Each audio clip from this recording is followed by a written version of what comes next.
Taxi drivers of Reddit, have anyone actually jumped into your taxi and screamed follow that car? If yes, what happened? Removed. Not entirely related, but I once had somebody jump into my car and I wasn't even a taxi. I was driving down the street in Boston and was stopped at a red light, minding my own business. Suddenly, my passenger door flung open and someone climbed in. Completely shocked, I didn't even have time to react. For some reason it never entered my mind that I should be alarmed or concerned about this trespasser, so when I saw that it was an elderly lady I just remained calm. Without skipping a beat, she said in a thick Russian accent, "You take me home, please." So, I started driving. I asked where she lived but she just said keep going, I tell you when to stop. At that point it dawned on me that she probably had dementia and that she likely thought I was someone she knew, or maybe even a taxi. Nope. After a few minutes of conversation it was abundantly clear that this woman had simply picked the first car she saw, gotten in, and requested a ride. During the 10-minute car ride she asked about my life. I was in college studying psychology at the time, and when I told her this she said you make good psychologist, very nice boy. It put a big smile on my face.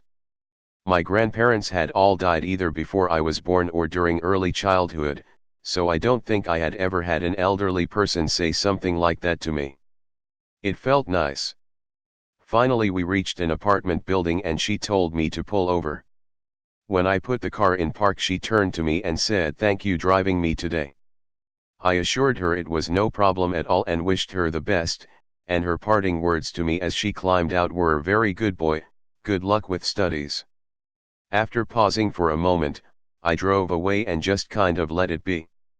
It was such a nonchalant and comfortable interaction that I resisted my temptation to immediately text friends to tell them what had happened.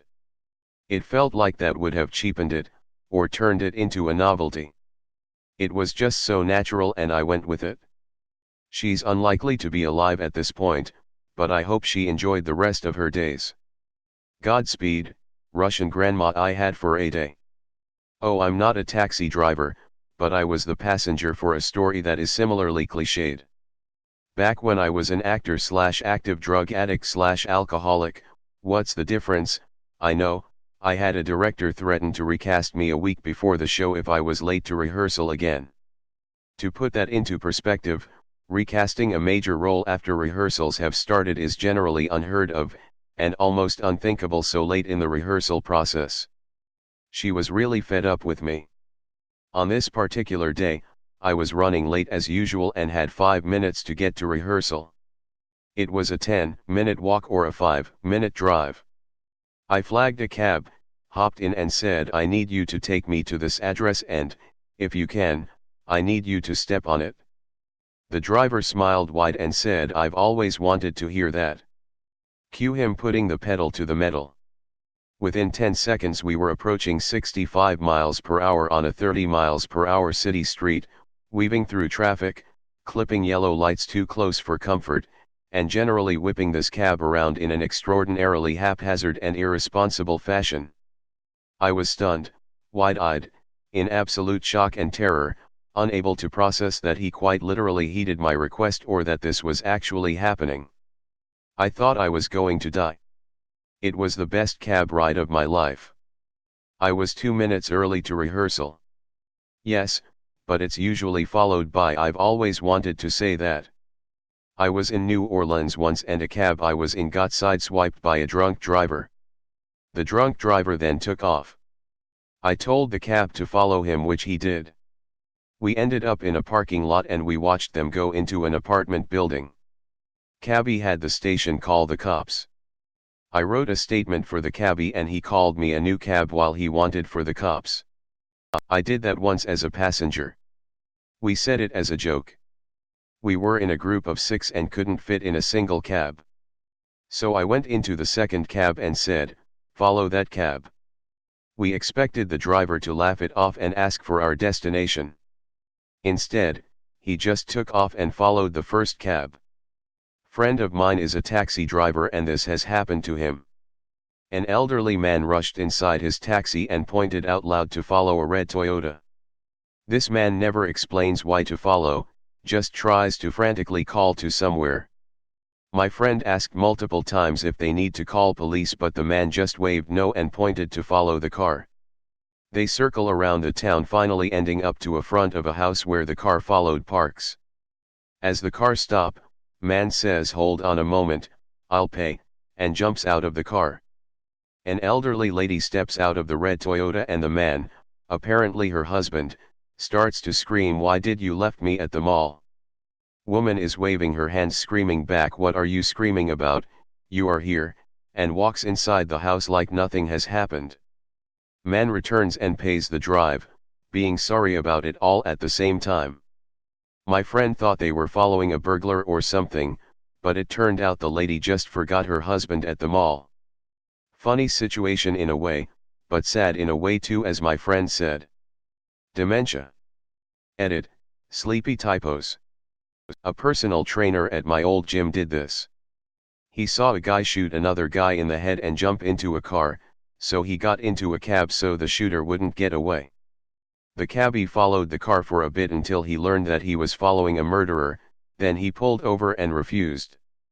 Turns out, the shooter was an undercover police officer, who sped away because he thought the victim's friends would get to the scene before the cops.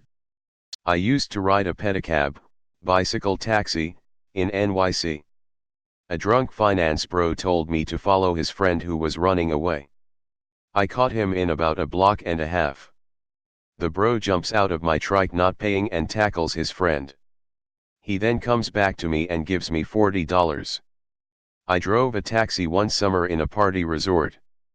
One night, two guys jumped in and yelled, "Follow that car," which was another taxi that I knew the driver of, and I obliged. Turns out, one of their mates was drunk AF and decided to just go to their hotel without telling them. They only saw the guy leaving the club drunk and they thought he was going to a strip club without them. He was actually going to their hotel, as he was hammered. Another time, three girls jumped in the car and said, "Follow that car." The car in question was a black sedan, tinted back windows. Yet wasn't that shady imho. We follow the car for 15 minutes, leaving the resort going into a forest. The girls start freaking out, as one of their friends, also a girl, was seen stepping into that car. Yeah, turns out, that she just hooked up with some guy in the club they were earlier and she was about to suck his D when we pulled up next to them. Weirdest summer. What's something you know about a friend's sex life that you wish you didn't? One night this girl I know told me that her guy loves anal sex, but his dick is too short to actually reach past her big butt cheeks, so she just clenches really hard and lets him think he's doing it. I don't know why she felt the need to tell me this, and I really wish that mental image had never entered my brain. My best friend's boyfriend's penis is so disturbingly large that they can barely achieve penetration. She can't even really give him head, so he just goes down on her and she jerks him off, and that's what sex is for them. It's hard to even make eye contact with him or hold a conversation knowing that's what's going on in his pants. Savannah's boyfriend Doug got drunk and had sex with her gay best friend Philosophy. Savannah found out and was cool with it because she's into that sort of thing. Doug and Phil hook up again. Drunk Savannah walks in and is suddenly not so cool with it. Tears, screaming, pain, and forgiveness happens, and now Doug won't drink if Phil is around. Savannah and Doug are getting married soon, and Phil is in the bridal party. I don't know whether to prepare for a smooth ceremony or an absolutely shit show. I used to live in an apartment next to a lady who was very vocal during sex, especially with demands to her partner on what to do to her. Many times she woke us up. Initially it was annoying, but then it was almost comical, so me and the flatmates started using the opportunity to have a beer and catch up in the very early morning/late night and have a laugh. One morning I was dressed in a suit going to my first day of work on a new project, and this lady far in front of me kept looking back and avoiding me. I thought initially she was scared of me, large dark-skinned man walking to work on side streets, but about an hour later I got to work and I was introduced to my new coworker and supervisor, my next door neighbor, who I will be working on a 6-month project with. Such an awkward project, but the sex stopped for 6 months, so we were glad for uninterrupted sleep. 15 years later we are friends now and kind laugh about it. My best friend was the purest little thing. She likes being choked hard. Until her eyes become red from her capillaries bursting. At least it happened once. Don't know if this counts, but I found out that my friend bases her relationship solely around how good sex is. She confessed to me that she loves her boyfriend that she's been with for a year and they're perfect together, except he's clueless during sex. She also refuses to tell him this and just expects him to figure out what she wants without using words. She told me that she's going to give him another month to fix it or she's breaking up with him. All the while she's still making Facebook statues and Instagram posts about how much she loves him and how great he is while she's planning to break up with him. Everything about my mom's sex life. She started dating about the same time I did, so she always wanted to share. I hated hearing it. Still wish I didn't know about it. Sick. He gets mad, absolutely furious, if she takes a crap when he's not there to watch and jerk off. My boss. A colleague and I were making jokes about putting your D in peanut butter and let the dog lick it. He and I don't own any pets. So, my boss overheard this and started to tell us about when he was younger and home alone he would come in front of his parents' cat and let the cat lick it of the ground and his D. I found out my friend and his girlfriend were open and participate in MMF threesomes. I found this out when I was invited to the threesome. I politely declined. All 50 states are doing a free-for-all war. Who wins and why? Alaska. Nobody wants to go all that way to invade it. Florida. They have Florida man by their side. Rhode Island. Someone would attack it and accidentally drive through it and think they are in Rhode Island but passed through it and ended up in Connecticut or Massachusetts. Hawaii, no one's gonna take the effort to attack them, they can just sit back and finish off whoever's left. Michigan.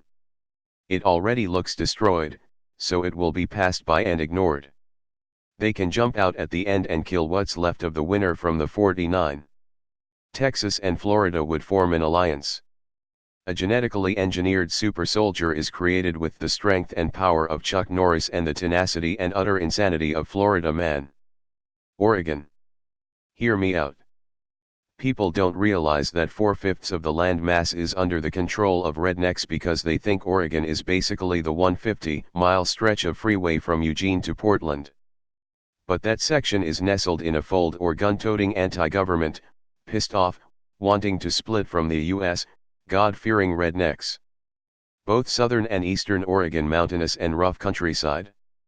Also the Columbia River to the north, Snake River to the east, creating natural barriers that any invader would need to cross. Southern Oregon and Northern California have talked about breaking off and making the state of Jefferson for years, but if all-out war breaks out, no way is Norcal going with SoCal. They join Oregon. Washington state is in a similar boat, with a redneck east and a liberal west. Portland and Seattle will be effectively hemmed in, and although with the population advantage, will end endless swarms of meth-crazed homeless. Fearing a loss of their eastern half to Oregon, Olympia forms an alliance with Oregon, combining the two states into one.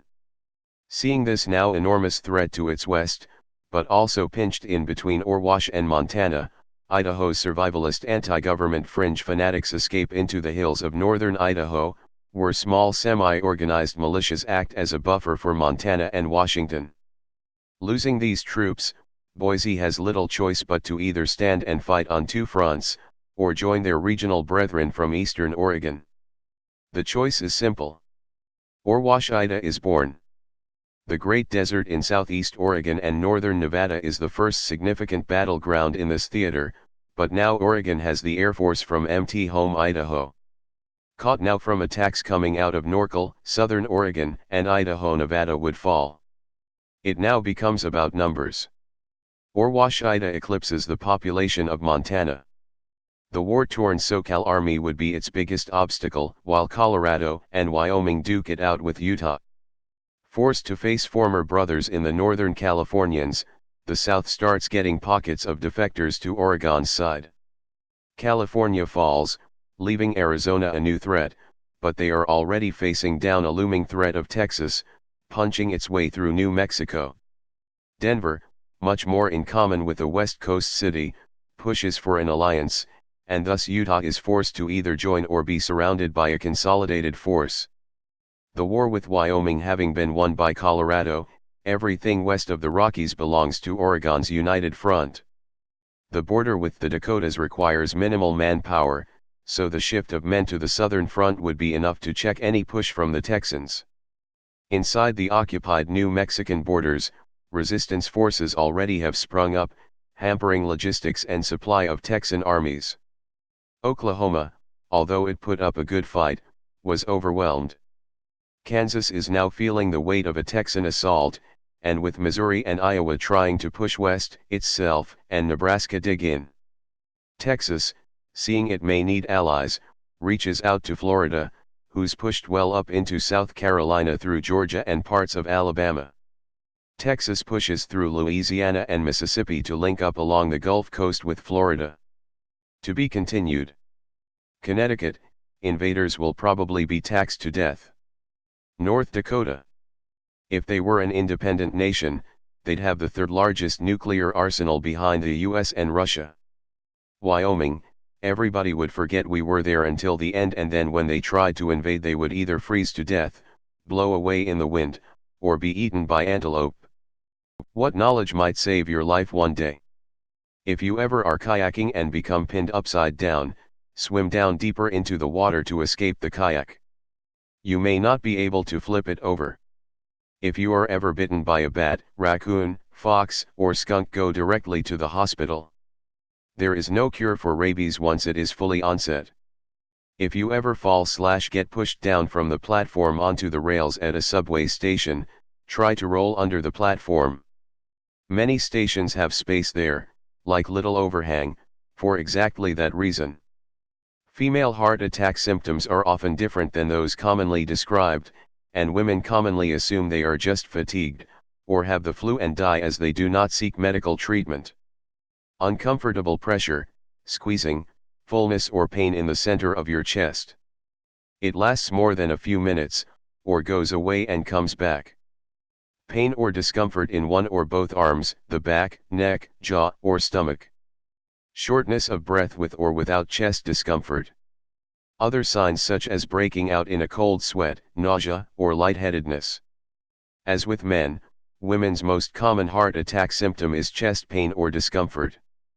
But women are somewhat more likely than men to experience some of the other common symptoms, particularly shortness of breath, nausea/vomiting, and back or jaw pain. Women are more likely to lack chest pain. Instead, they may experience shortness of breath, pressure or pain in the lower chest or upper abdomen, dizziness, lightheadedness or fainting, upper back pressure or extreme fatigue. If you or a woman you know is fatigued, out of breath, has jaw pain and neck tension, feels nauseous, etc., they may be suffering a heart attack. Chest and left arm pain is not a universal symptom. Edit. Panic attack symptoms often mimic heart attack symptoms. If you have chronic incidents where it feels you are having a heart attack, especially if you are cleared by an EKG or a cardiologist, it is possible anxiety is the true source. In this case, psychologists and psychiatrists are ideal for helping you identify, manage and overcome your symptoms, as well as providing techniques to prevent future panic attacks. EMT here. If you're ever choking on food in a public venue, do not go to the restroom to avoid causing a scene. Almost every death I've seen from people choking are found unconscious in a bathroom stall because they were too polite to seek help. If you're a pedestrian and crossing a street, if you can see the sun's reflection on the windshield of a car, there's a good chance the driver cannot see you. If you fall into cold open water, resist the urge to swim and try to float until the onset of panic subsides. Once you have your breathing under control, you can then start to swim to safety. By doing this, you will not hyperventilate and avoid potentially drowning. If a rhino is running towards you, wait until the last second and sidestep out of the way. Rhinos cannot make sudden turns and will give you a couple seconds head start to run in the other direction. Repeat as necessary. If you're ever charged by a moose, get behind a tree. They have about a 10-inch blind spot and they'll lose you. If you've been buried alive in a standard coffin, stay calm. If you are alive, you haven't been buried that long. Also, the dirt above you hasn't set yet. Most coffins are not built to last once buried and as a result have weak siding. So here is what you do. Pull your shirt over your head. You don't want to be swallowing dirt. Position yourself so you are as sideways in the coffin as possible with hands and feet pushing on the long sides. Push. You should be able to blow out one of the walls. Start crawling up. Do not panic. You may not find a grip immediately. Keep going until you make it out. What myth might end up killing you one day? The myth that lightning never strikes twice in the same place. You don't want to be there when it does. Alligators can't catch you if you run zigzag. False. Alligators can reach speeds of up to 30 miles per hour in short bursts and can fairly easily outrun a human if they choose to chase one down. If an alligator starts to chase you, your best bet of getting away is actually running in a straight line because their blind spot is directly in front of their nose. Korean. Koreans believe in fan death. I sleep with 3 fans during the summer. Someone please tell my mom I love her. I'm only going a block, I don't need to wear my helmet. Edit, while it's probably good advice for cyclists, I was thinking for motorcyclists. I'm hoping a minotaur kills me. That'd be a rad way to go.